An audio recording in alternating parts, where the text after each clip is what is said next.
عشق کو حسن کے انداز سکھا لوں تو چلوں عشق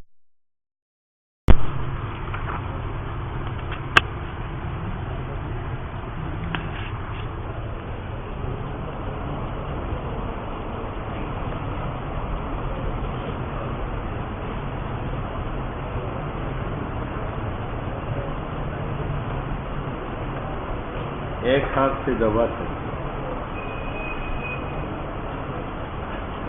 اچھا جناب، صفحہ 364.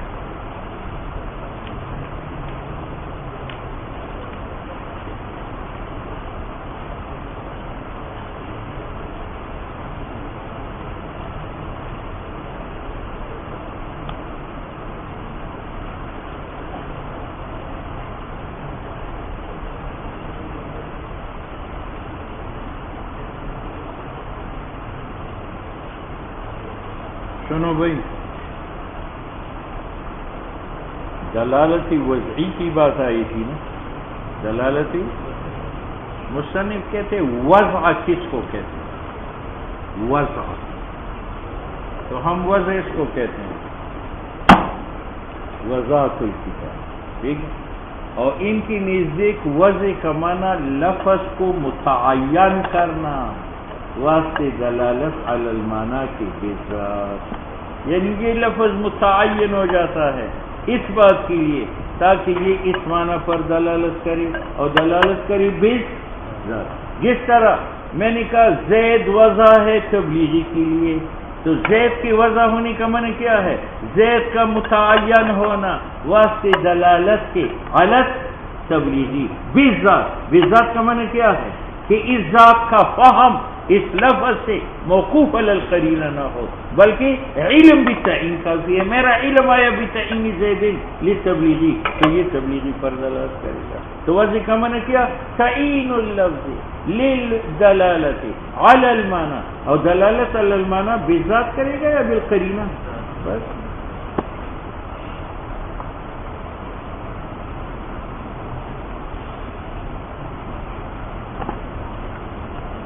والوضع، اور وضع لفظ کا کیا بلا ہے؟ تعین اللفظ، یہ لفظ کو متعین کرنا ہے تاکہ دلالت کری اوپر معنی کے بے نفسی. بے نفسی کا معنی کیا ہے؟ کہ بس تعین کا فہم کافی ہے دلالت المعنی کے لیے، اور اس کے بعد قرینی کا ضرورت ہے.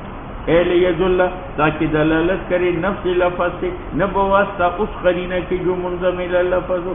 معنی دلالت بنفسی ہی کا یہ ہے کہ مخاطب کا علم بالوضع کافی ہو فحص معنی میں عند اطلاق لفظ، جب لفظ ذکر کیا جائے. اور یہ شامل ہے للحروف احسان، جب ہم با کے وضع پر عالم ہو جائے کہ اس کی تعین اتصال کے لیے، تو بس جب با کا ذکر ہو جائے تو اتصال ذہن میں آئے گا. لأننا نفهم، کیونکہ ہماری سمجھ میں آتی ہے معنی حروف کے عند اطلاقها، جب ذکر حروف کا ہو لیکن بعد علمنا باوضاعها، بعد اس کے کہ ہمارا علم آ جائے ان کی اوضاع پر. ہاں، با تو اپنی معنی پر دلالت کرتا ہے جو کہ اتصال ہے. یہ اور بات ہے کہ اتصال نسبت ہے، اور نسبت بغیر طرفین کی نہیں آتا، اس لیے وہ ناتمام ہونے کی وجہ سے زمینی کا محتاج ہے، ورنہ حرف اپنی معنی پر دلالت کرتا ہے. الا ان معنی حرفی لیست تامۃ فی انفسہا، بلکہ وہ محتاج ہے زمینہ کو بخلاف اسم و فعل کے. ہاں نعم، لا يكون هذا شاملا لوضع الحروف عند من يجعل معنى قولهم الحرف ما دل على معنى في غيره انه مشروط في دلالته على معنى الافرادي الى ذکر متعلقی. ایک معنی ہے، ایک تمام معنی کا ہے. اب نحات حرف کا معنی یہ کرتے ہیں کہ ما لا يدل على معنى الا بضم ضمیمہ، تو اگر معنی سے مراد نفس معنی ہو تو پھر وضع حرف لیل معنی کافی نہیں ہے فعل معنی کے لیے جب تک زمزمی میں کا نہ ہو. لیکن ہم یہاں ما لا يدل علی معنی سے نفس معنی لیتے ہیں یا معنی تام لیتے ہیں. نعم لا یکون یہ تعریف وضع شامل نہیں ہے. وضع حروف کو عند من ان نحات کے نزدیک یجعل جو بناتا ہے معنی اس قول کا الحرف ما دل علی معنی کون سا معنی فی جو ضمیمہ میں ہے اور یہ مشروط ہے فی دلالتی علی معنی الافرادی الی ذکر المتعلق فخرج المجاز خرج کیوں لفظ مجاز کی دلالت معنی مجازی پر بذات ہے یا بہت سا قرینہ کے اور یہاں بذاتی کی قید بنفسی کی قید لگائی تھی بس نکل گیا مجاز اس سے کہ وہ موضوع بنی بنسبت معنی مجازی کے کیونکہ دلالت اس کا علی ذلک المعنی معنی مجازی پر انما یکون بقرینۃ لا دون المشترک مشترک خارج نہیں ہے مشترک خارج نہیں. عین یہ ایک بار وضع ہے جاسوس کی لیے ایک بار وضع ہے عام کے لیے ایک بار وضع ہے ران کے لیے ایک بار وضع ہے آن کے لیے. ٹھیک ہے تو مولوی صاحب عین میں اگر وضع اول کے اعتبار ہے تو اس اعتبار سے یہ دلالت کرتا ہے اس پر اگر وضع ثانی کے اعتبار ہے تو اس پر ٹھیک ہے. لفظ مشترک اگر معنی مراد میں قرینی کا محتاج ہے وہ دلالت علی المعنی میں نہیں تعینی معنی ہے. کس میں ہے ایک معنی ہے تعینی معنی کا ہے نفس معنی میں لفظ مشترک دال بے ذات ہے عام معنی کی تعین میں نے کہا جرت العین جرت نے بتا دیا کہ عام سے مراد چشمہ ہے اور اس سے مراد جاسوس نہیں ہے. بات سمجھ میں آ گئی. دونا خارج نہیں ہے وضع کی تعلیم سے مشترک فإنه لم يخرج مشترک خارج نہیں ہے لأنه لفظ مشترک قد عین اس کی تعین ہو چکی ہے واسطے دلالت کے ہر ایک معنیین پر بھی نفسی عدم فهم احد المعنیین کا بتعین لعارض تو یہ عدم فهم لا ينافي ذلك یہ منافی نہیں ہے تعین بحسب ذات کے ساتھ. مثلا قرآن یہ مشترک ہے حیض اور طہر میں تو قرآ حیض پر بھی دلالت کرتا ہے اور طہر پر بھی دلالت کرتا ہے. اس دلالت میں قرینے کا محتاج نہیں ہے. قرآ اگر قرینے کا محتاج ہے تو تعینی معنی میں قرآ مثلا معین ہے ایک بار واسطے دلالت کے طہر بنفسی اور دوسری بار واسطے دلالت کے حیض بنفسی تو یہ موضوع ہوا. بات سمجھ میں آ گئی.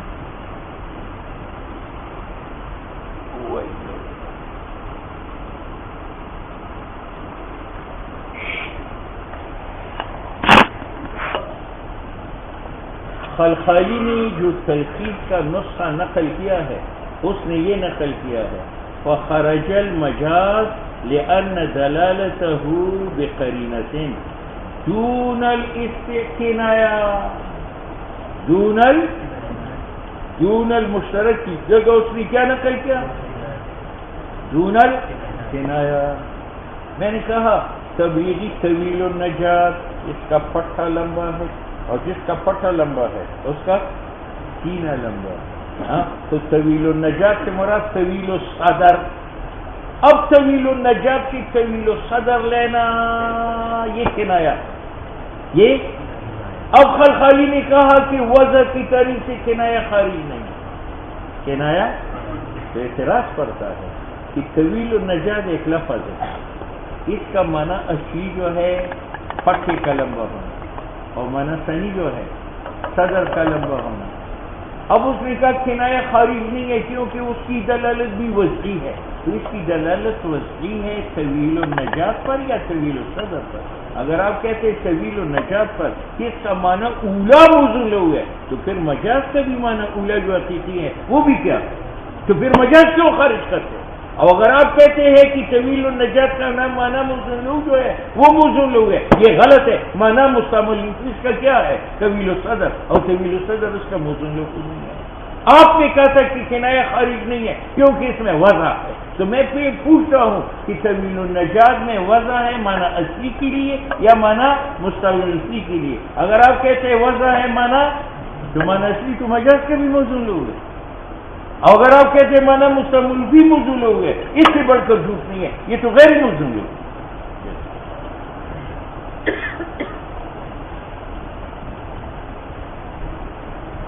وفی کثیر من النسخ، اور بہت سی نسخوں میں تلخیص میں جو خلخلی نے نقل کیا، بدل قولی، قول کی جگہ دون المشترک کون سا آیا ہے؟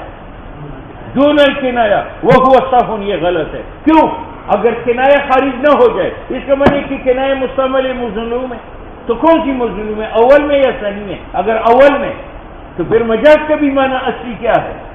اور اگر معنی حالی ہے تو معنی حالی تو غیر موصول ہے.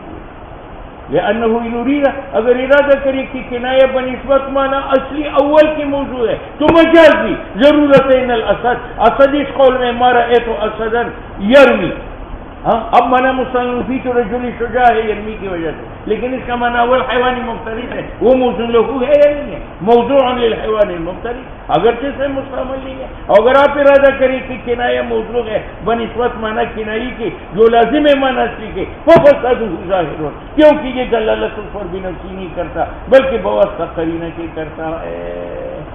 بات سمجھ میں آ گئی؟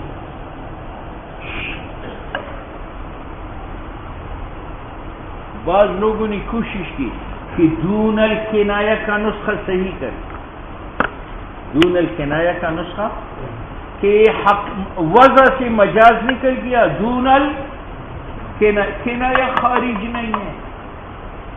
اور اگر آپ کہتے ہیں کہ کنایہ کی دلالت معنی پر بالقرینہ ہے اور وجہ کی دلالت معنی پر بنفع، تو کہتے بنفسی کا معنی یہ ہے کہ اس میں معنی موصول سے قرینہ مانعہ نہیں ہے، اور کنایہ میں بھی معنی موصول کے ارادہ سے قرینہ مانعہ نہیں. تو بنفسی کا معنی تعریف وضع میں کیا ہوا؟ بدون قرینۃ مانعۃ عن الموصول، اور کنایہ میں بھی موصول، کنایہ میں اور مجاز میں فرق یہ تھا کہ مجاز میں موصول کی ارادہ سے قرینہ مانعہ تھا اور کنایہ میں نہیں.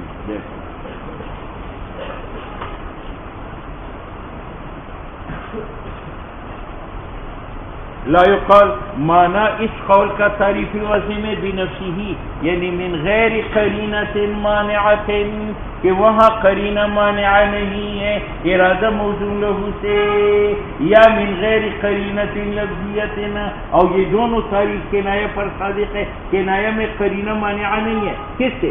موضوع لہو سے. نفعل هذا، اس تعویل کے بعد نسخہ صحیح ہوا کہ خارج ہے وضع سے مجاز اور خارج نہیں ہے الکنایہ. بات سمجھ میں آ گئی؟ ادھر دیکھ، لا یقال کا مطلب کیا تھا کہ بنفسی کا معنی کیا ہے؟ من غیر قرینۃ مانعۃ عن الموت. تو دیکھو وضع کی تعریف میں کیا آیا؟ الدلالۃ بنفسہ، اور بنفسہ کی تعریف میں کیا آیا؟ من غیر قرینۃ مانعۃ عن الموصول. تو وضع کی تعریف میں دلالت آئی، بنفسہ آیا، اور بنفسہ کی تعریف میں موصول آیا. تو وضع کی تعریف میں اور موصول وضع سے ہے، تو وضع کی تعریف میں وضع آیا. دور ہے یا نہیں؟ لأن نقول اخذ موضوع کا تعریف وضع میں فاصل ہے للزوم الدور. ٹھیک ہے، یہ پہلے جواب کو رد کیا کہ قرینہ سے مراد قرینۃ مانعۃ عن ارادۃ. دوسرا جواب کیا دیا تھا کہ بنفسی کا معنی بدون قرینۃ لفظیہ، اور کنایہ میں بھی قرینہ لفظیہ کی ضرورت نہیں ہے. تو مصنف کہتے ہیں حصر قرینے کا لفظی میں یہ بھی غلط ہے، کیونکہ مجاز قد یکون لہ قرینۃ معنویۃ. بات سمجھ میں آ گئی؟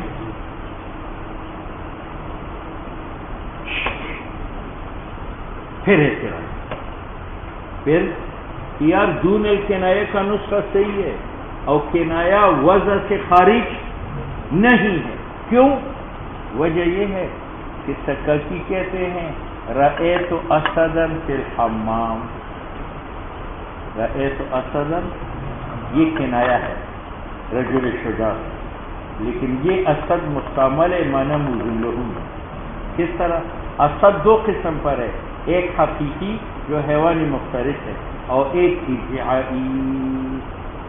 ایک تو جس طرح حقیقی کا موزون لہو ہے تو ادعائی بھی موزون لہو ہے ادعاءً. تو اسد کنایا ہے اور یہ مستعمل ہوا کس کے اندر؟ معنی موزون لہو میں. جب معنی موزون لہو میں تو یہ وضع کی تعریف سے خارج نہیں ہے، اب مجاز خارج ہے. ٹھیک ہے. مصنف کہتے ہیں یہ سکاکی کی رائے ہے کہ کنایا مستعمل ہے کس کے اندر؟ معنی موزون. تو اسد کا کون ہے؟ حیوانی مفترس کا. اور یہ حیوانی مفترس ادعائی معنی موزون نہیں ہے، ادعائی.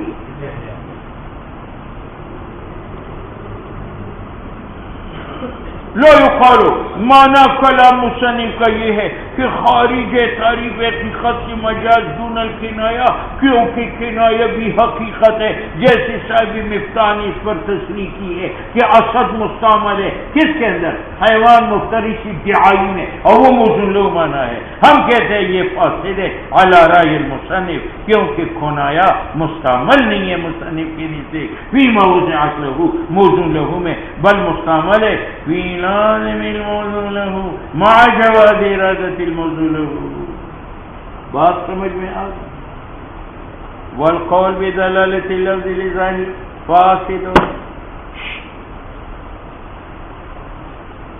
مری صاحب لفظ دال ہے اور معنی مدلول ہے.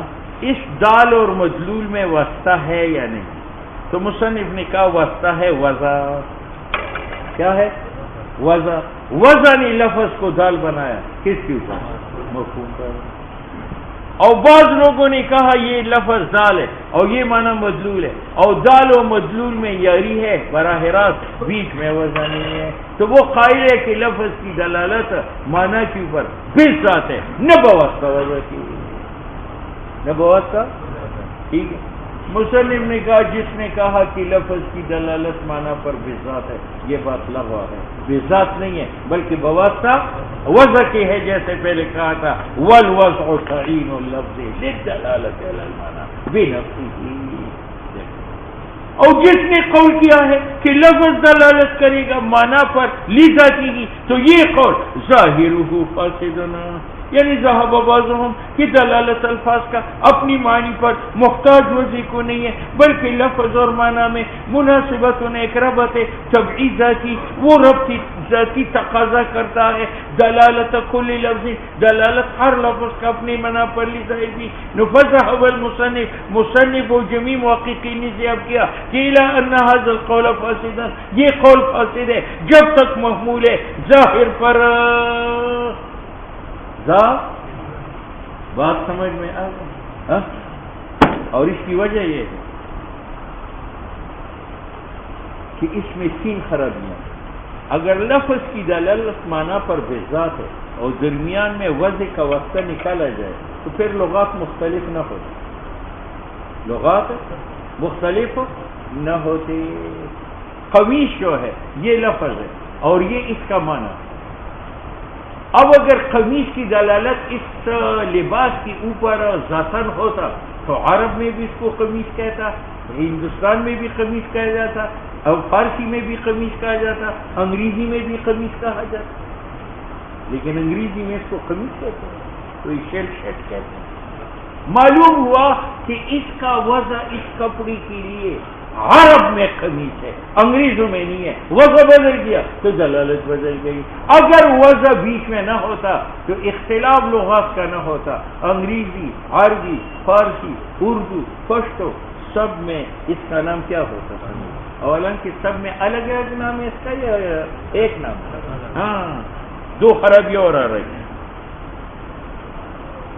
کیونکہ دلالت لفظ کا معنی پر لوکان لذاتی ہی اگر بذات ہوتا، جس طرح دلالت لفظ کا لفظوں پر، تو پھر تو واجب ہوتا کہ اللہ تختلف اللغات في اختلاف الامم. ٹھیک ہے. ہاں. دوسرا، اگر لفظ دال ہوتا معنی مدلول ہوتا، بیچ میں وضع کا واسطہ نہ ہوتا، تو ہر شخص ہر لفظ کا ہر معنی فہم. کیوں؟ وہ علت ہے اور یہ معلول ہے، اور معلول کا تخلف علت سے جائز نہیں ہے. تو جب یہ لفظ زبان پر آتا تو تمام سمیع معنی سمجھتے، اور تمام سمجھتے یا بس سمجھتے؟ بس نہیں سر، معلوم ہے جو عالم بالوضع ہے وہ سمجھتے، جو عالم بالوضع نہیں وہ نہیں سمجھتے. وَأَن يَفْهَمَ او فہم کرتا ہر شخص معنی ہر لفظ کا لعدم انفکاک المدلول عن العلات. بات سمجھ میں آئی؟ تیسری خراب، اگر لفظ کی دلالت معنی کے اوپر بے ذات ہو تو میں فرض کرتا ہوں اس لفظ کا یہ معنی مضمون ہے اور یہ معنی مجازی ہے. اب قانون تو یہ ہے کہ معنی مجازی کا ارادہ کب ہوتا ہے؟ قرینہ کی وجہ سے. تو یہ مراد بذات ہوا یا بالغیر کی؟ اور یہ بذات ہے. تو آپ نے ما بذات چھوڑا اور ما بالغیر کو لے لیے، اور یہ غلط ہے. اور حالانکہ غلط نہیں ہے، ہمیشہ معنی حقیقی تر کیا جاتا ہے قرینہ کی وجہ سے، معنی مجازی لیا جاتا ہے. اب اگر اس کی دلالت اس پر بذات ہوتی تو ما بذات کا تخلف ما بذات سے نہیں ہو سکتا. پھر یہاں معنی حقیقی کیوں قرینہ کی وجہ سے چھوڑ دیے؟ ولم تنع ممتنع ہوتا کہ لفظ بواسطہ قرینہ کی بحیث و ایسا ہو کہ وہ دلالت معنی مجازی پر کرے و حقیقی پر نہ کرے، کیونکہ معنی حقیقی ما بذات ہے اور ما بذات ظاہر نہیں ہوتا ما بالغیر معنی مجازی سے. بات سمجھ میں آ گئی؟ چوتھی خرابی یہ ہے کہ ایک لفظ اس معنی میں مستعمل ہے اور آپ نے اس سے نقل کیا اس کی طرف، تو یہ نقل غلط ہوتا کیونکہ یہ مقتضی ذات کا ہے اور مقتضی ذات کا ذات سے بدل جاتا ہے، متخلف ہوتا ہے. تو پھر آپ نے یہ منقولی لے اس کو منقولان اس کو منقولی لے کیوں بنائے؟ ولم تنع ممتنع ہوگا نقل لفظ کا ایک معنی سے معنی آخر کی طرف بحیث لا یفهم منه کہ سمجھ نہ آوی لفظ سے اندر ذکر الا المعنی الثانی. بات ختم. بات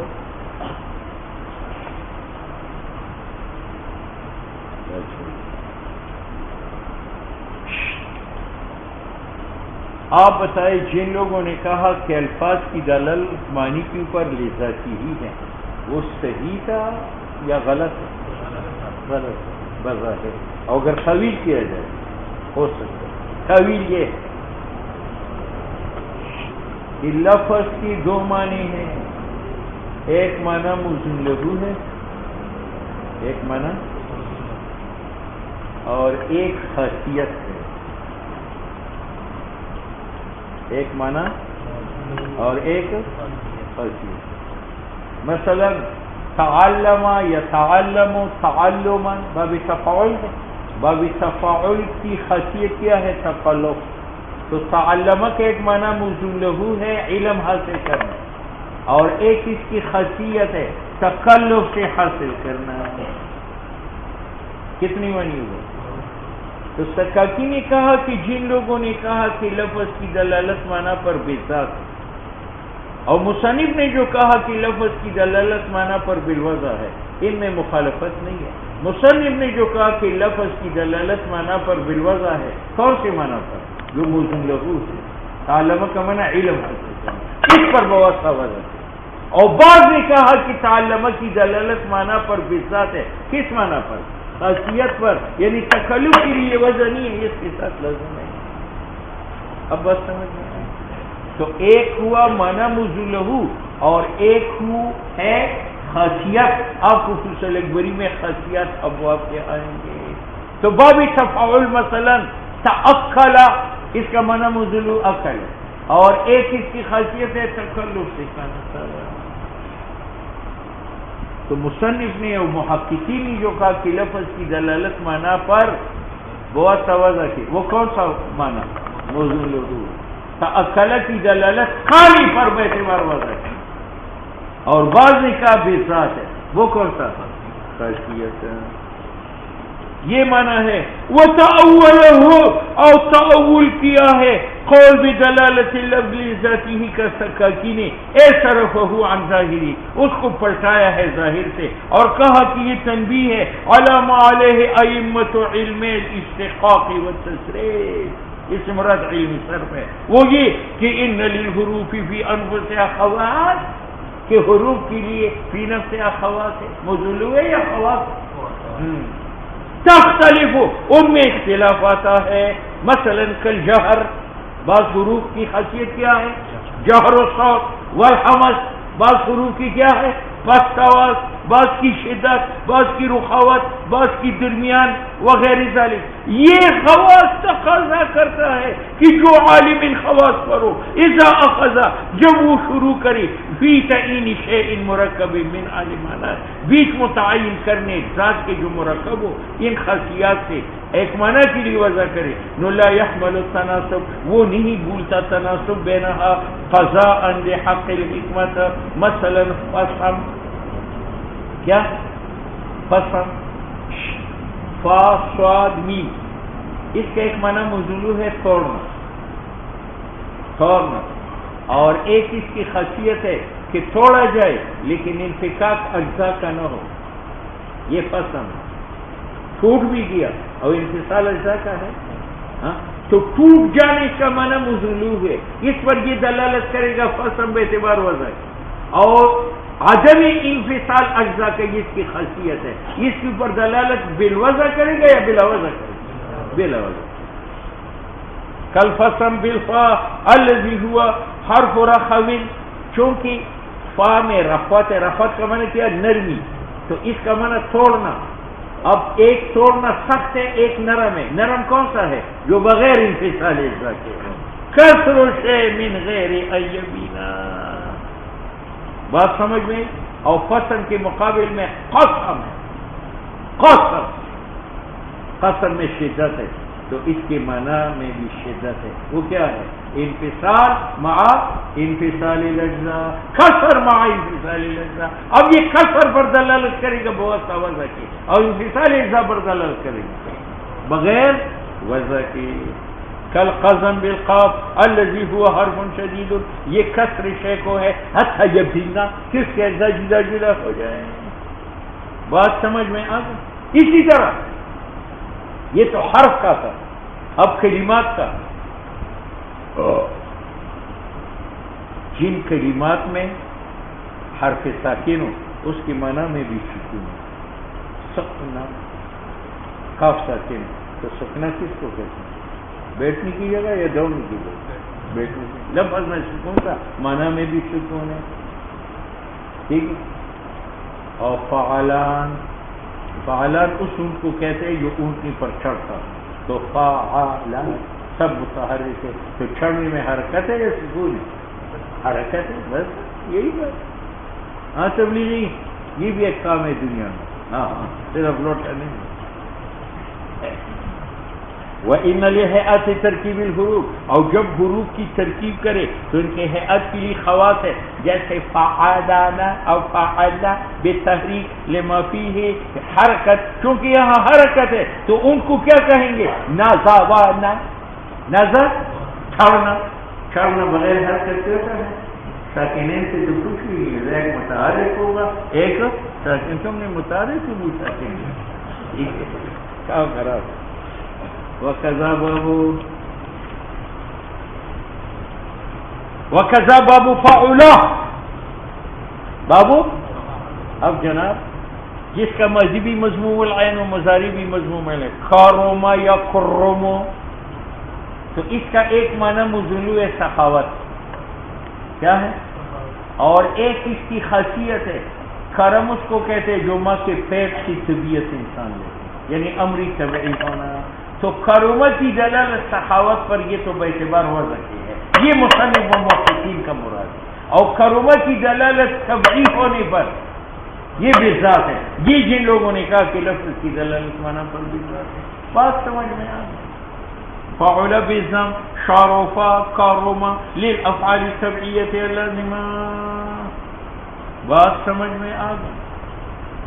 والمجاز فی الاصل، مجاز جو ہے لغت میں مجوزن تھا، وہ متحرک ما قبلش حرفی صحیح ساکن، حرکت وورا نقل کردہ بما قبل دادا، بعد ازان وہ ساکن ما قبلش مفتوح آن را مالی مانا کردن مجانون شد.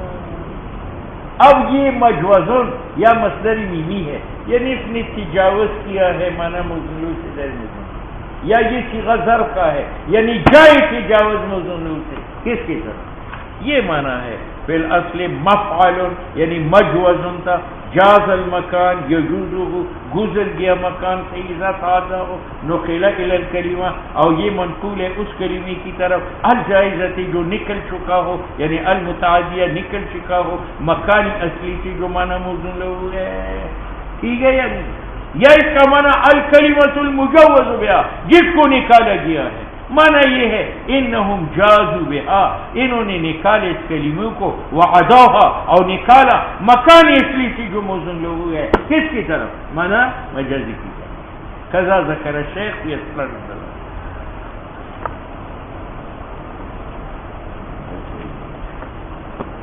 یہ تو مصدر میمی ہوا. اب صیغہ ظرف کا مصنف نے ذکر کیا کہ ظاہر اس قول سے جعلت کذا مجازا الی حاجتی طریقا یعنی جائز گزرنے کا معنی یہ ہے جاز المکان سلکہ گزر گیا مکان سے، مجازی طریقہ ہے الی تصور معنی مجازی کی تصور. بس اب مجاز کی دو قسم ہیں حضرات، ایک مجاز مفرد، ایک مجاز مرکب. مجاز مفرد تو آپ اصول شرعی میں پڑھ چکے ہیں کہ یہ ایک کلمہ ہے جو مستعمل و غیر موزون لہو میں مع قرینۃ مانعۃ عن موزون لہو. مفرد و مرکب وہما یہ دونوں مختلفان ہیں، اس لیے انہوں نے ہر ایک کی تعریف علیحدہ علیحدہ کی. ارچہ مفرد ہے یہ کلمہ مستعمل ہے فی غیر ما وضعت، یہ کہا کلمہ مستعمل ہے، معلوم ہے کہ استعمال سے پہلے کلمہ نہ حقیقت ہے اور نہ مجاز ہے. اس طرح بہا مستعملہ کے ساتھ اعتراض کیا کلمہ قبل الاستعمال سے، فإنها کلمہ قبل الاستعمال لیس بمجاز ولا حقیقت. مستعمل فی غیر ما غیر اس معنی میں وضعت، اعتراض کیا اس کے ساتھ حقیقت سے، مرتجلا کانا او منقولا وغیرہ. مرتجل اس معنی تیکو کو کہتے ہیں جو دوسری معنی تیکی کے ساتھ مناسب نہ ہو، منقول اس کو کہتے ہیں کہ مناسب. فی اصطلاح به التخاطب، یہ قید پہلے گزر چکی کہ غیر موزون لہو ہوگا اسی اصطلاح میں جس میں خطاب ہے. میں آپ کے ساتھ اس خطاب کرتا ہوں اصطلاح شرع میں، اور صلاح سے مراد دعا ہے، تو مجھے کہتے یہ دعا غیر موزون لہو ہے اسی اصطلاح شرعی میں جس میں مجھے آپ سے بات کرنی ہے. یہ پہلے گزر چکے ہیں متعلقۃ بوضعت، اور مقید کیا تاکہ داخل ہو جائے مجاز جو مستعمل ہے موزون لہو میں لیکن فی اصطلاح، جیسے لفظ صلاۃ اس کو مستعمل کرتا ہے مخاطب بعرف شرع فی دعا، تو یہ مجاز ہے، حالانکہ یہ دعا موزون لہو بھی ہے لیکن اصطلاح آخر میں. فإنه وَإِن كَانَ مُسْتَعْمَلًا، یہ صلاۃ اگرچہ مستعمل ہے اس دعا میں جو موزون لہو فی الجملہ ہے لیکن مستعمل نہیں ہے موزون لہو فی الاصطلاح میں جس میں تخاطب واقع ہے، یعنی شرعا.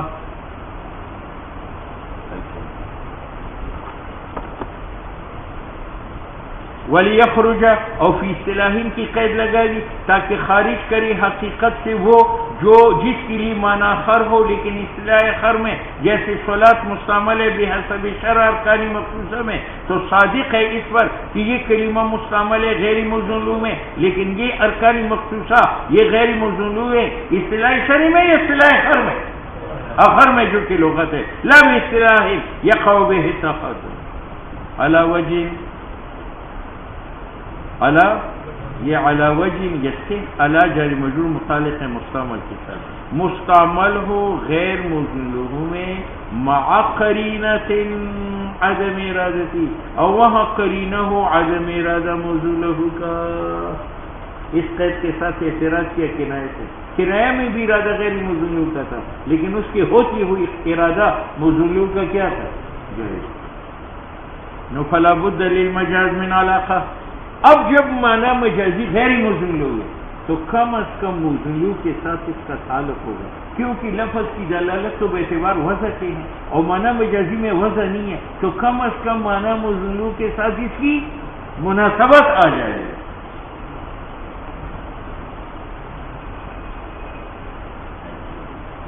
فلا بد لابدی ہے معنی مجازی کے لیے من العلاقہ، تاکہ متعاقب ہو جائے استعمال ایسی طریقے پر جیسے کہ غیر مزلو کا ارادہ صحیح ہو جائے۔ مصنف نے کہا کہ علی وجہ یسیف کی قید لگائی اور اشتراط علاقی کی قید لگائی لیخرج الغلط، تاکہ غلط نہیں۔ خذ هذا الکتاب، خذ هذا الفرس، اور اشارہ کتاب کی طرف سے کہ مجھے صاحب یہاں فرس کا معنی مزلو گھوڑا ہے اور غیر مزلو جو ہے وہ کتاب ہے، لیکن کتاب کی کوئی مناسبت نہیں ہے کس کے ساتھ؟ گھوڑے کے ساتھ، تو وہ مجاز نہیں ہے، تاکہ غلط نکلی تعریف مجاز سے۔ خذ هذا الفرس، اور فرس سے اشارہ کری کتاب کی طرف، کیونکہ یہ استعمال نہیں ہے علی وجہ سے۔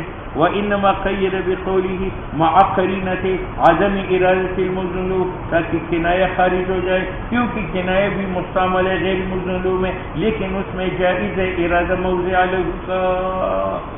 بات سمجھ میں اب آؤ،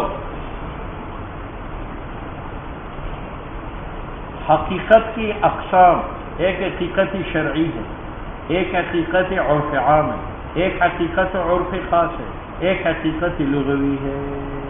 اسی طرح مجاز کی بھی اقسام ہے، ایک مجاز عرفی ہے، ایک خاص، ایک مجاز عرفی ہے عام، ایک اصطلاحی ہے، ایک مجاز شرعی ہے۔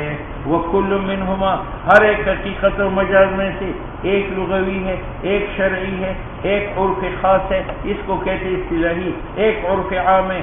عرف خاص وہ ہے کہ ناقل متعین و جیسی نحوی صرفی وغیرہ ذالک، اور ایک عرف عام ہے لا یتعین ناقلہ۔ بات سمجھ میں اب آؤ، حقیقت لغوی، لغوی کا معنی حقیقت منسوبۃ الی اللغت، یہ نسبت حقیقت میں جو لغت کی طرف ہے یہ بے اعتبار واضح کی ہے۔ واضح اگر لغت ہے وہ حقیقت لغوی، واضح اگر شرع ہے حقیقت شرعی، اور واضح اگر اصطلاح ہے وہ حقیقت اصطلاحی، اور اگر واضح عرف عام ہے تو عرفی۔ وہذہ النسبت، یہ جو ہم حقیقت کو شرعی کہتے ہیں تو یہ بقیاس واضح کے ہیں، اگر واضح لغت تھا تو وہ حقیقت لغوی، اگر شرعی تھا تو وہ شرعی۔ ولا حضر قیاس، اور مجاز میں بے اعتبار اس اصطلاح کے ہیں جس میں استعمال واقع ہے فی غیر ما وضعت له، تو اگر اصطلاح لغت کا تھا تو مجاز لغوی، اصطلاح شرعی کا تھا تو شرعی، ورنہ عرف عام یا عرف خاص۔ سب کی مثال، اسد حیوانی مفترس میں استعمال کرو اور رجل شجاع میں، تو حیوانی مفترس میں یہ حقیقت لغوی ہے اور رجل شجاع میں مجاز لغوی۔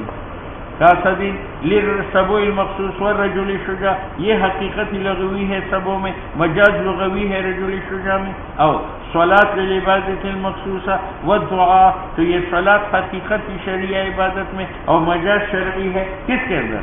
دعا میں۔ وفعل اللفظ، وفعل، اب دیکھو فعل لغت میں مصدر کو کہتے ہیں، اور اصطلاح نحات میں ما دل علی معنی فی نفسہ مقترن بآجز الازمنۃ ثلاثہ۔ وفعل، فعل اس لفظ کا ضرب کا جو مخصوص ہے ما دل علی معنی فی نفسہ مقترن بآجز الازمنۃ ثلاثہ، اور دوسرا معنی الحدث، فإنہ ضرب حقیقت عرفی ہے، خاص ہے یعنی نفی لفظ میں، اور مجاز نفی ہے پھر حدث مصدر میں۔ ودابا، دابا عرف میں ما یدب علی الفرد، اور عرف عام میں اس کو کہتے ہیں ما یدب علی قوائم الاربع، جو چار پاؤں پہ چلتے ہیں۔ دبل ذیل اربع او دبل الانسان، تو یہ حقیقت عرف عام ہے فی الاولی ما یدب علی الارض، اور مجاز عرف عام ہے فی الثانی۔ اب مجاز کی دو قسم، ایک مجاز مرسل، ایک مجاز تشبیہ۔ اگر معنی غیر موصولو کا موصولو کے ساتھ علاقہ مشابہت کا نہیں تھا وہ مجاز مرسل ہے، وہ آپ کو اصول شیشی میں آئے گا، وہ 25 سلام کتنی ٹھیک ہے۔ اور اگر علاقہ مشابہت کا تھا تو اس کا نام کیا ہے؟ تشبیہ۔ والمجاز مجاز مرسل ہے اگر علاقہ مصححہ غیر مشابہت کا تھا یعنی معنی مجازی اور حقیقی میں، وإلا او اگر مشابہت ہے تو اس کا نام استعارہ ہے. کیا ہے؟ تو استعارہ استعمال لفظ کا ہے جو موضوع ہے مشبہ کے لیے، اور اس کا استعمال کیا جائے کس میں؟ مشبہ میں، اور اس کا علاقہ اس کے ساتھ علاوہ مشابہت کا ہوگا یا مشبہ کا ہوگا. تو استعارہ جو ہے یہ وہ مجاز ہے کہ غیر موضوعیوں کا علاقہ موضوعیوں کے ساتھ مشبہ. فلہذا استعارہ لفظ ہے جو مستعمل ہے فیما اس معنی میں شبہ بمعنی الاصلی جو معنی اصلی کا مشابہ بنایا گیا ہو، لعلاقۃ المشابہات جس طرح اسد، یہ رأیت اسدا یرمی یہ استعمال کرو رجل شجاع میں، اور رجل شجاع جو غیر موضوع ہے اس کا حیوانی مفترض کے ساتھ علاقہ کس کا موضوع ہے؟ مشابہ. وكثيرا ما يطلق الاستعارة على فعل المتكلم، اور بسا اوقات استعاری کا اطلاق لفظ پر نہیں ہوتا، فعل متکلم پر ہوتا. فعل متکلم کیا ہے؟ استعمال المشبہ به جو اثر ہے فعل مشبہ جو رجل شجاع، اور استعمال کس کا فعل؟ متکلم. یعنی ایک استعاری کا معنی لفظ جو مستعمل و غیر موضوع ہے جس کا علاقہ موضوع کے ساتھ مشابہ، تو یہ صفت لفظ کا ہے. اور ایک معنی استعارے کا استعمال، اور استعمال متکلم کی.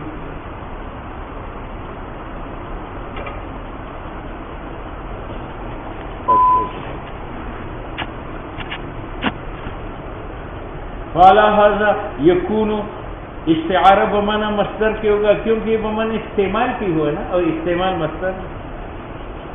فہما مشبہ مشبہ بھی مستعار منہ مستعار لہو ہے.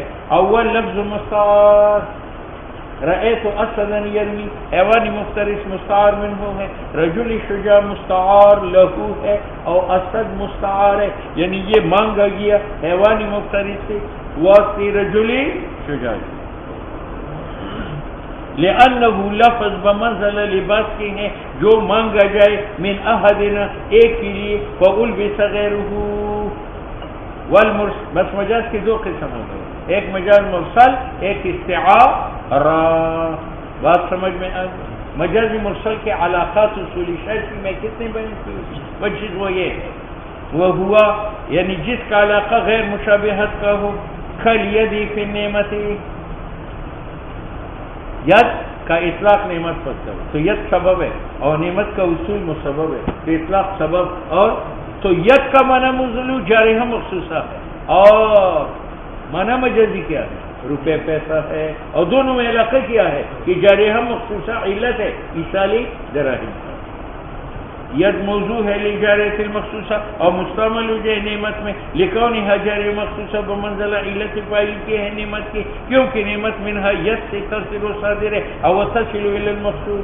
وکالید فی القدرہ، وکالید ید کا اطلاق قدرت پر کرو، ید محل ہے قدرت اس کا حال ہے. لأن اکثر ما یظہر کیونکہ اکثر جو ظاہر ہوتا ہے سلطان غلبہ قدرت کا یکون فی الید وبہا یکون الافعال، اور ید سے افعال ہوتے ہیں جو دال علی القدرت ہے. وہ افعال کیا ہے؟ پکڑنا، مارنا، خطا، اخذ وغیر ذالک. والراویہ فی المزاد، اور اونٹنی کا اطلاق کرو مزاد بوری پر. کیوں؟ اونٹنی حامل ہے، ابو کیا ہے؟ محمول، تو حامل و محمول کا علاقہ ہے. التی فی الاصل اسم البعیر الذی یحمل المزاد، جب اس کا استعمال ہو جائے فی المزاد توشہ میں، مزاد الذی یجعل فیہ وہ بوری ہے جس میں طعام ڈالا جاتا ہے، المتخذ للسفر، اور علاقہ یہ ہے کہ بعیر حامل ہے بمنزل علت ماضی کے. اب مصنف نے یہاں بعض علاقوں کی اشارہ کیا. حمل ایک علاقہ ہے، حامل کے اطلاق محمول پر کرو. حلول ایک علاقہ ہے، ید کے اطلاق قدرت پر کرو. ٹھیک ہے یا نہیں؟ تو بعض علاقوں کی طرف اشارہ کیا تو اب سب ذکر کرتے. جب اشارہ کیا مثال میں بعض انواع علاقہ کو تو شروع کیا کہ تصریح کرے بالبعض الاخر من انواع علاقہ. فقال ومنہ مرسل میں سے تسمیت الشیء باسم جزئہ. جاء العین تو عین تو جز ہے اور مراد جاسوس ہے تو ذکر جز کا، اور مراد کل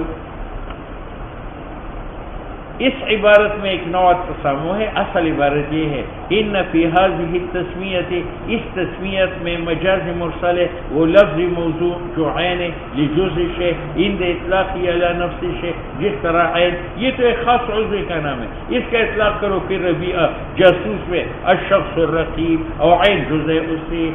لیکن جس جز کا اطلاق کل پر ہوتا ہے وہ کوئی گمنام جز نہیں ہوگا، وہ مشہور ہوگا. آنکھ مشہور ہے. وَيَجِبُ واجب ہے کہ وہ جز جس کا اطلاق کل پر ہوتا ہے مما یکون لہو اس جز کا بین الاجزاء زیادت سے تعلق ہوگا اس معنی کل کے ساتھ جو مقصود ہے. مثلا جائز نہیں ہے اطلاقیت کا اتباع کا للربیعہ وعکسہ، عکس کا معنی کیا؟ کل کا اطلاق جز کا، یعنی تسمیت شے تسمیت الجز باسم کلیہ کل اصابع فی الاذان یجعلون اصابعهم فی اذانہم. تو وہ منافق ساری انگلی ڈالتے تھے یا پورے ڈالتے تھے؟ پورے. لیکن اللہ نے فرمایا یجعلون اصابعهم، اصابع کل تھا اور مراد پورے، اطلاق کل الجز.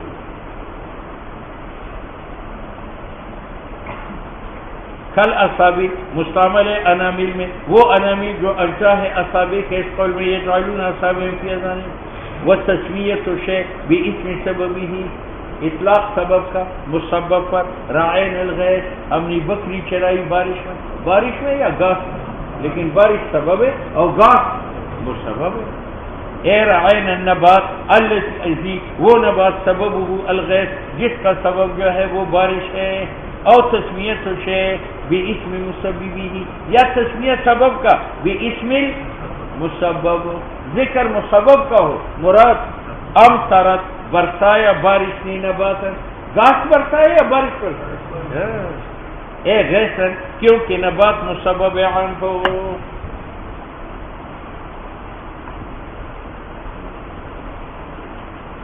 امری سے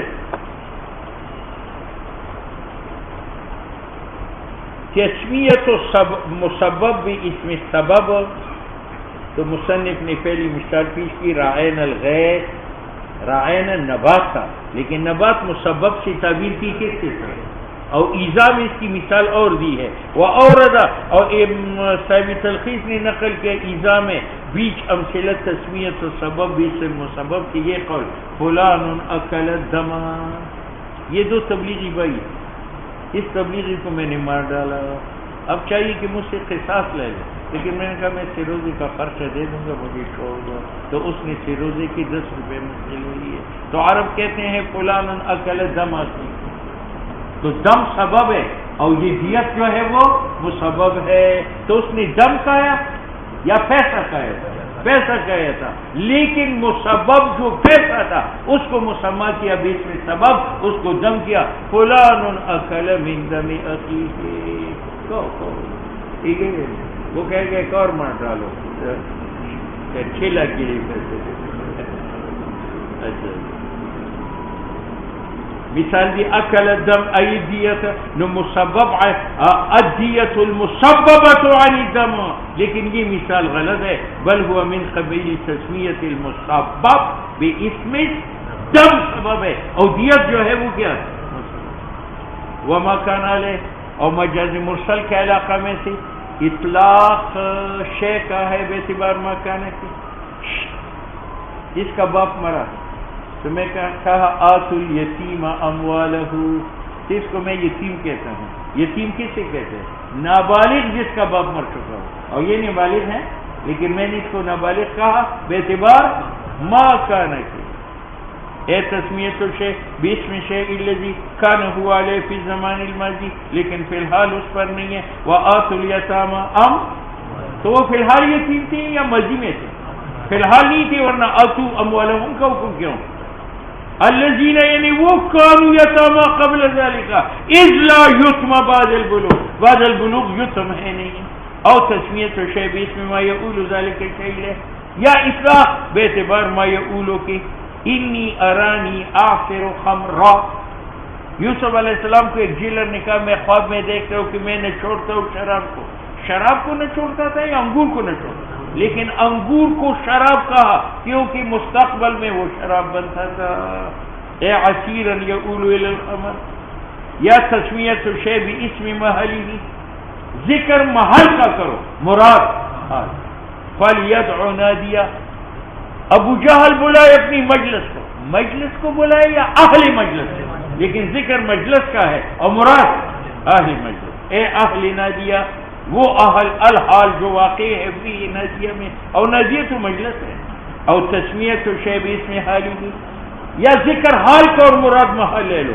اما الذین ابیضت وجوہہم، جن طالبان کی چہرے سفید ہے، ففی رحمت اللہ، اے ففی الجنہ، لیکن جنت محل ہے اور رحمت حال ہے، تو محل جنت کو مسمى کیا گیا کس کے ساتھ؟ رحمت حال کے ساتھ۔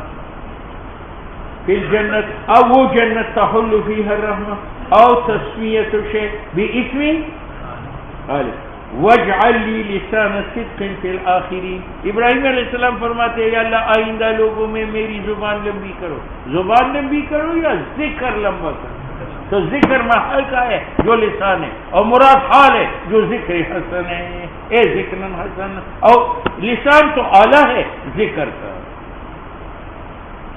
امری صاحب، ذکر حال کا جو رحمت ہے، مراد محل جو جنت ہے، اور ذکر عالی کا جو لسان ہے اور مراد جی اعلیٰ ہے جو ذکر ہے، ان میں ایک نوع خفا تھا تو مصنف نے اس کی تشریح کی۔ ولما كان في الأخيرين، او خیرین میں نوع خفا تھا، نصرح به في الكتاب، اس پر تشریح کی ہے کتاب کے اندر، یعنی یہ کہا باسم حالہ، کہا یا نہیں،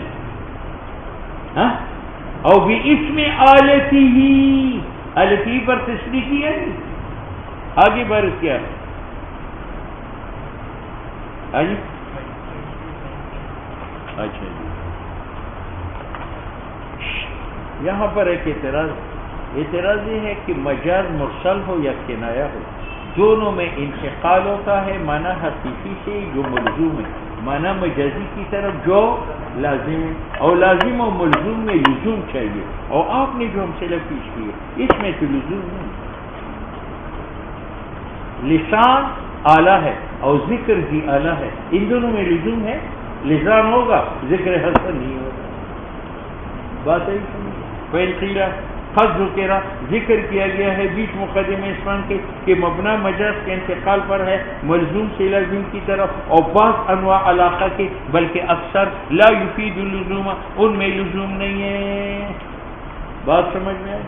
مصنف کہتے ہیں لزوم کا یہ معنی نہ کرو کہ ایک کا تصور دوسرے کو مستلزم ہے، نہ لزوم کا معنی کہ ان میں منافات نہیں، ان میں خواہ پھر جمع آپس میں ہوئی ہو یا قلنا، معنی لزوم کا یہ نہیں ہے کہ ممتنع ہو انفکاک فی الذہن فی الخارج، بلکہ لزوم کا معنی تلاصق کہ دونوں میں اجتماع ہو سکے، اتصال ہو سکے اور انتقال ہو سکے بسبب اس تلاصق و اتصال کے، احد ما صل الاخر فی الجملہ، اور بعض احیان میں، اور یہ لزوم متحقق ہے ہر دو امرین میں جن میں علاقہ و ارتباط ہو، بات سمجھ میں آ جائے کتنے کو؟